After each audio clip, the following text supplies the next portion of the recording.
Batwoman episode 2 aired, so what did we think? Hey guys, welcome to Comic Book Nostalgia. I'm CB Nostalgia, and today we've got a review of Batwoman episode 2. But before we get started, I wanted to remind everybody to get in on our first giveaway. We're giving away a Blu-ray copy of Spider-Man Far From Home. To get in on the contest, all you have to do is be subscribed to this channel, press like, and leave a comment below. Well, clearly this show is going to be a little different. We got another episode last night and got to know quite a bit more about Alice. Unlike a lot of other shows on the CW, Batwoman is not falling into that villain of the week format. This episode dove deeper into the background and mythology of Batwoman and Alice herself. This is a little different than some of the other shows and kind of makes it feel like we're building a little deeper of a story for the character. I liked it. One thing I like about Alice is she doesn't really feel like a copy of a Batman villain, which is nice because sometimes new characters created in under the same mythos do have that copycat effect.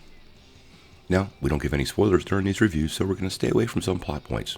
But there were some big developments this week in the grander scheme, and a revelation of some bigger villains hiding behind the scenes.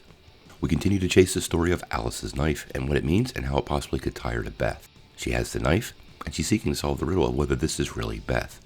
We find out quite a bit more about Beth's backstory, how it interacts with Kate's father and the Crows, and why she seems to hate him.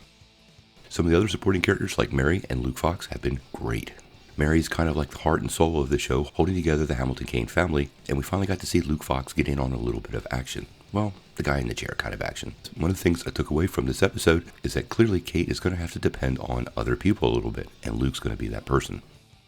One of the other things I liked about this episode is what's happening in Gotham. Luke reminded us last episode about how the people reacted to Batman's return, and that seems to be continuing this episode. It actually really works in a Gotham setting. The whole thing is set so dark and gloomy, you need some beams of light to see anything. And the return of Batman, well, Batwoman seems to be doing that. One of the highlights of the episode is Rachel Skarsten's Alice.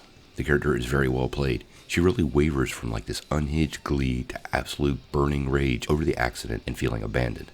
It really is a highlight of the show. Her lines are kind of cringy, or could be kind of cringy if they weren't delivered properly, and she totally nails this character, so hats off.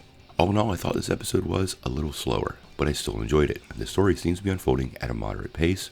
There really weren't any cringe moments this episode, and clearly they're not rushing the season along just to get more content out there. They're developing Kate's Batwoman and Alice's Beth over several episodes instead of just rushing them out in one.